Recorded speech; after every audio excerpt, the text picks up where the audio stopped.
பரவலையர்களுக்கு அன்பான வணக்கம். நான் பிரேமா கார்த்திகேயன். ஹார்ட் பீட் ரசிகர்கள் எல்லாம் அசம்பிள் ஆயாச்சா? ஃபுல் எபிசோடும் பார்த்துருப்பீங்க. அழுது முடிச்சாச்சு இல்லை? ரீனா லைஃப்ல இருந்து வெளியில வந்தாச்சா? இன்னும் அதுக்குள்ளே தான் சிக்கிக்கிட்டு இருக்கீங்களா? அடுத்து என்ன ஆகும் அப்படின்னு. ஹார்ட் பீட்டுக்கு நானும் ஒரு தீவிர ரசிகை தான்.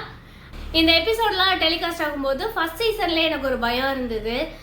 என்னடா இதெல்லாம் ரொம்ப நார்மலைஸ் பண்ணுறாங்களோ அப்படின்னு ஒரு பயம் இருந்தது. செகண்ட் சீசனில் அந்த பயம் இன்னும் அதிகமாச்சு. ஆனால் அதுக்காக அவங்க ரொம்ப ரொம்ப பார்த்து தான் எடுத்துகிட்டு போனாங்க. ஏன் நான் சொல்கிறேன்னா, இதை பார்த்துட்டு யாரோ ஒரு சின்ன பிள்ளைங்களாம் இதை பார்க்குறாங்க அப்படின்னா இது ரொம்ப நார்மலாகிடும்.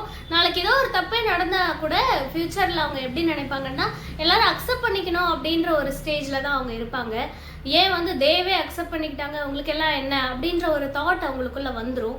இதெல்லாம் ரொம்ப சகஜமாயிடுமோ அப்படின்ற ஒரு பயம் இருக்குது. ஆனால் அதெல்லாம் நம்ம எடுத்துக்கிற விதத்தில் தான் இருக்குது. என்னவா இருந்தாலும் இதையே இப்போ சொல்கிறேன்னா, ஹார்ட் பீட் 16 வயசுக்கு மேலே இருக்கிறவங்க பார்க்கக்கூடிய ஒரு வெப் சீரிஸ்.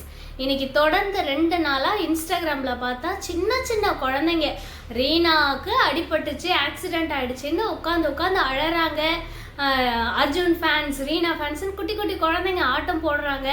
இதெல்லாம் பேரண்ட்ஸ் ரொம்ப பெருமையாக வீடியோ எடுத்து வேற சோஷியல் மீடியாவில் போடுறாங்க. இந்த குழந்தைங்களுக்கு அதை எவ்வளோ அஃபெக்ட் பண்ணும். ரீனாவுக்கு இப்படி ஆக்சிடென்ட் ஆகிடுச்சு அப்படின்றது ஒரு ஸ்கூல் படிக்கிற குழந்தைங்க பார்க்குற வெப்சீரிஸ் அதெல்லாம்.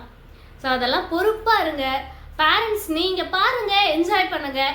அதே சமயம் குழந்தைங்கள்லாம் ஸ்கூலுக்கு அனுப்பிட்டு பாருங்கள். அவங்க லைஃப்பில் நீங்கள் இந்த மாதிரி எல்லாம் பண்ணக்கூடாது. அவங்களுக்கு அது எவ்வளோ ட்ராமாவை க்ரியேட் பண்ணும். நாளைக்கு அவங்க படிக்கிறதுல கூட கான்சன்ட்ரேஷன் பண்ண முடியாத அளவுக்கு ஆகிடும். இது அவங்களோட மனசை ரொம்ப பாதிக்கும். அவங்க அவ்வளோ சீரியஸாக அழறாங்க. இதெல்லாம் வெறும் ட்ராமா தான், சீரியல் தான் சொல்லி புரிய வைங்க. இவ்வளோ ரிஸ்க் எடுக்காமல் பிள்ளைங்களெல்லாம் படிக்கிற பிள்ளைங்களை இந்த மாதிரி சீரியஸ் பார்த்து கெடுத்து வைக்காதீங்க. நீங்கள் பார்த்து என்ஜாய் பண்ணுங்கள், பொறுப்போடு என்ஜாய் பண்ணுங்கள். அவ்வளோதான்.